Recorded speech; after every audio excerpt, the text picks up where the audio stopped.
Selama 2 tahun belajar, pernah mati kabeh ya pernah. Waktu tahun itu Jawa Tengah masih 1-2 ya Mas Nando ya. Yang bertani aglonema itu masih 1-2 lah.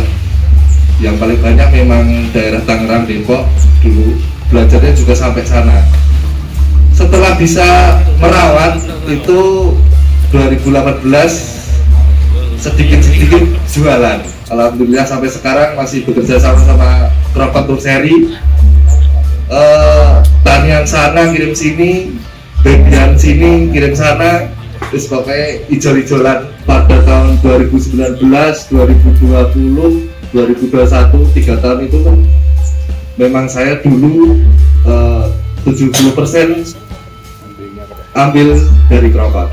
Kalau yang istilahnya Mas Malabar, Mas yang Pujangga itu ambilnya menengah ke atas, tapi saya ambilnya yang menengah ke bawah malahan. Pas 2020 itu wong aglo ijo wes payu. 2020 tumbuhnya awal Covid itu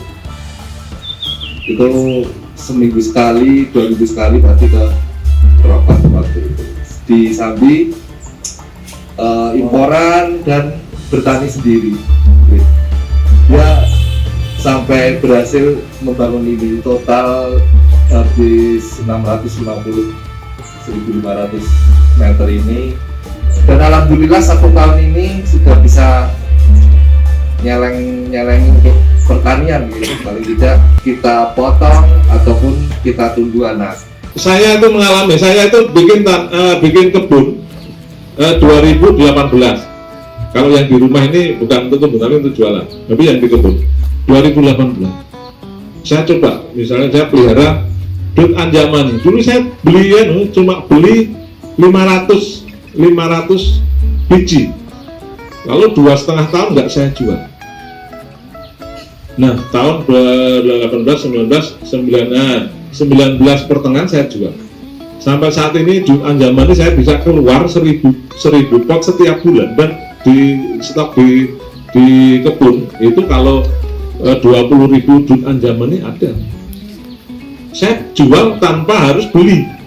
Nah sekarang kan kalau impor ada pesaing kita, petani ini lama-lama impor nggak masuk.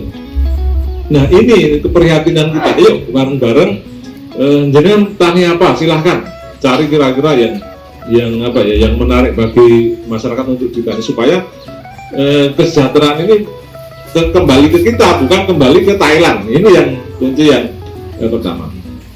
Lalu yang kedua, aglonema.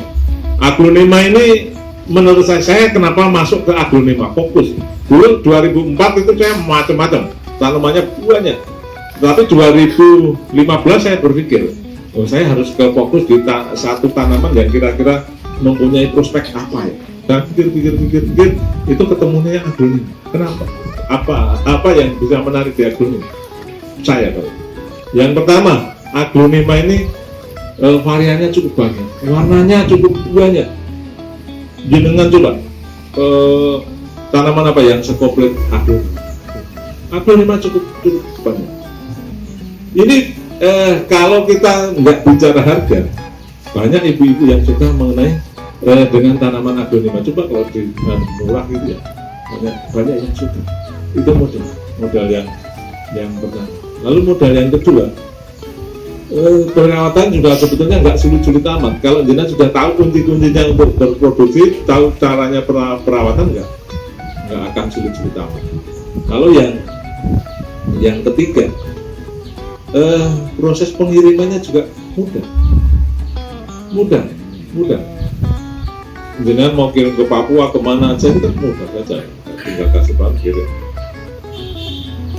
Itu yang di antaranya, sehingga saya berpikir ini aglonema ini sebetulnya bisa untuk bisnis sampai di kemudian hari. Karena keterbatasan lahan, lalu saya pernah jual, ya kok tiba-tiba kosong, nggak ada isinya, karena untuk bertani itu kan butuh waktu lama. Lalu begitu dijual pada kosong, beli lagi udah nggak bisa, maksudnya karena semakin naik ya harganya gitu Pak Agus gitu. Terus semakin naik harganya, akhirnya nggak bisa lah. Terus saya iseng-iseng cara belajar saya bertani aglonema itu saya videokan, saya dokumentasikan dari waktu ke waktu. Jadi memang saya ini memang jujur, kalau pada bilang wah master salah, saya masih pemula. Cuma memang saya videokan dan saya perlihatkan semuanya. Lalu dari situ malah sekarang bisnis saya itu lebih ke jualan pupuk dan obat dan media tanam, karena banyak mas Bu yang obat-obatan yang itu dibantu untuk jualin gitu biar gampang gitu. Akhirnya ya saya menyediakan pupuk obat, kebetulan ketemu sama produsen RJ37 yang bisa membuat, salah satunya kan yang gulanya neoaktif itu ya, fermentasinya lebih cepat 3 hari sampai 1 minggu. Dan memang yang bikin memang ahlinya, dan sudah saya buktikan berhasil gitu kan, juga beberapa perangsang tubuhnya, dan itu akhirnya laris gitu. Dan sekarang penghasilan terbesar saya masih di jualan pupuk dan obat saat ini. Jadi sekarang saya punya 4 karyawan, salah satunya yang sedang memvideo ini editor videonya, yang 3 itu admin sama bikin media tanam, dan yang ngemasin karena jualnya di Shopee, Tokopedia, dan Lazada, Bukalapak. Pas pandemi kemarin tuh beberapa bisnis saya memang benar-benar goyang gitu ya. Saya beli franchise boba itu 12 juta, baru 2-3 bulan 2 karyawan saya rumahkan karena pandemi. Lalu usaha tas kulit saya juga hancur. Ke aglonema Pak, bisa. Jadi memang benar aglonema itu menyelamatkan saya, karena jualan aglonema wah kontinu bisa untuk menutup, tapi itu cepat habis kalau tidak ada lahan, tidak punya lahan yang luas gitu. Saya kira gitu.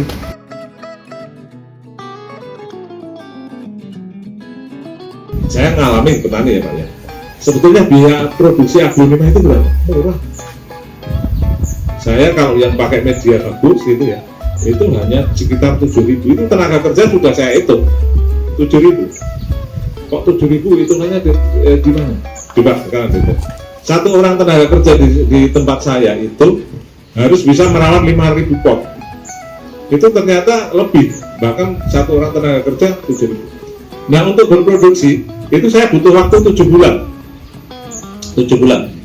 Lalu berarti kalau seumpama tenaga kerja itu kita gaji 2 juta ya, kalau di Jogja masih dapat ya 2 juta. 2 juta kali 7 bulan berapa?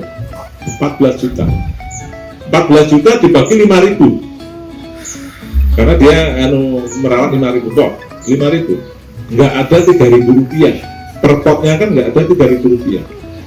Lalu biaya perawatan yang lain paling media pot, media kalau yang seperti itu nggak sampai 500 dia Mas Adin ya, nggak sampai itu 500. Lalu potnya paling ya 1.500.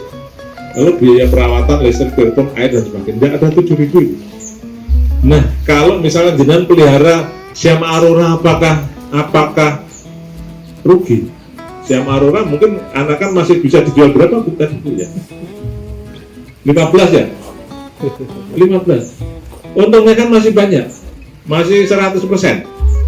Nah kalau kita jual satu ya memang dikit, tapi jangan coba produksi itu orientasinya banyak. Siam Aurora enggak apa, tapi produksinya banyak. Katakanlah sebulan bisa ngeluarin 1.000. Kalau sebulan 1.000 itu bisa dihitung, jangan harus punya induk berapa, yang nggak harus dulu. Nah ini bisnis yang menarik bagi kita semua. kalau niat bertahan itu sebenarnya nggak usah banyak-banyak jenisnya. Dari dulu tuh saya senang legasi, ya udah banyakin legasi. Jadi kenalin karakter aglunya biar gampang kita nanganin, termasuk yang bandel, gampang beranak, udah itu aja dulu. Udah habis itu perbanyak. Kalau yang lain-lain sih untuk istilahnya untuk sirkulasi perputaran uang, yang lain-lain nggak apa-apa. Tapi fokusin ke beberapa macam aja, udah banyakin. Nggak usah khawatir suatu saat nggak laku. Ini ada cerita dulu waktu saya di Jakarta ya. Itu ada petani di daerah Bogor, ada petani siam aurora. Dia itu cuman modalnya beli 100 pohon, tapi sama dia nggak dijual. Sampai beberapa tahun itu jumlahnya itu udah sampai sekitar 10.000 ya. Nah, sekali dia mau jual, itu sekali jual habis. Padahal dia bertani itu bertahun-tahun, tapi dia sekali jual habis. Nah, ya itu kelebihannya kalau kita bertani kayak aglo ya dibanding kita bertani konvensional. Kalau aglo misalnya kita waktunya panen ya, misalnya biara legasi udah keluar anaknya 5, kita potong. Misalnya kita nggak mau jual atau mau jual harga belum cocok, ya udah kita piara lagi. Tapi kalau kita tani cabai, buah, waktunya panen harus kita jual.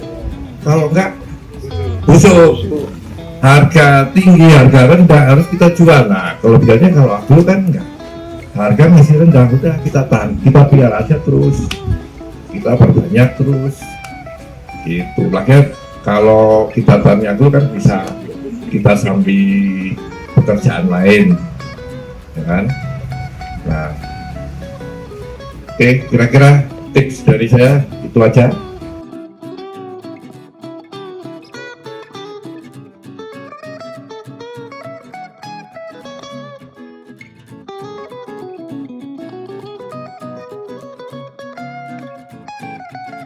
Untuk saat ini kita dari asa untuk kontes itu potnya bisa pot keramik dan bisa bebas berarti nggih. Tapi bukan pot meter nggih. Oh iya. Tapi apa ya, menyesuaikan betul nih potnya. Tapi kalau kita untuk kontes tuh ya, kalau kita kan kontes ditantikan sebisa mungkin kan, sebisa mungkin potnya segini kan lebih apa ya, Proporsional. ya.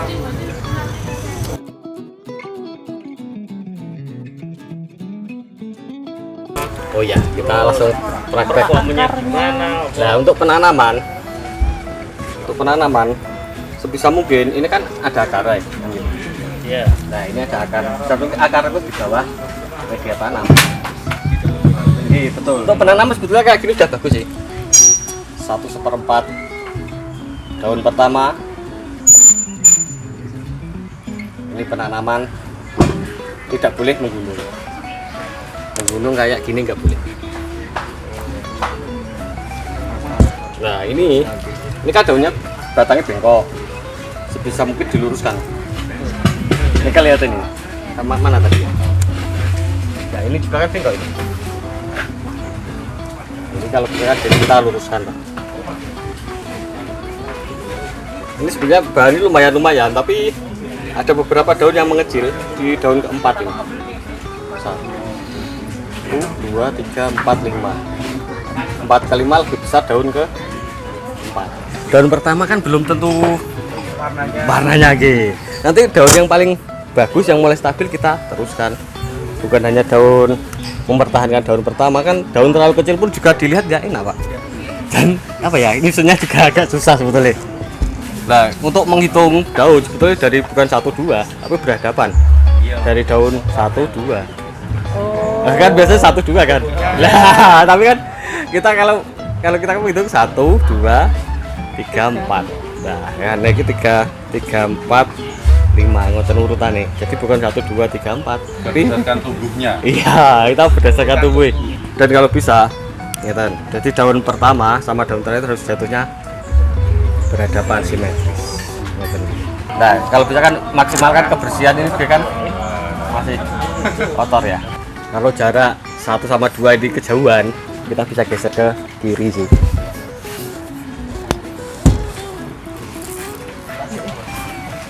Kalau jaraknya agak bisa ke ya, yang kita lihat untuk awal pertama itu perform tampilan keseluruhan sebetulnya dari susunan daun, pot dan apa ya, finishing ini tadi. Jadi keselarasan semuanya sih, dari pot, topping. Lah kalau ini toppingnya hitam kan juga mati tanamannya.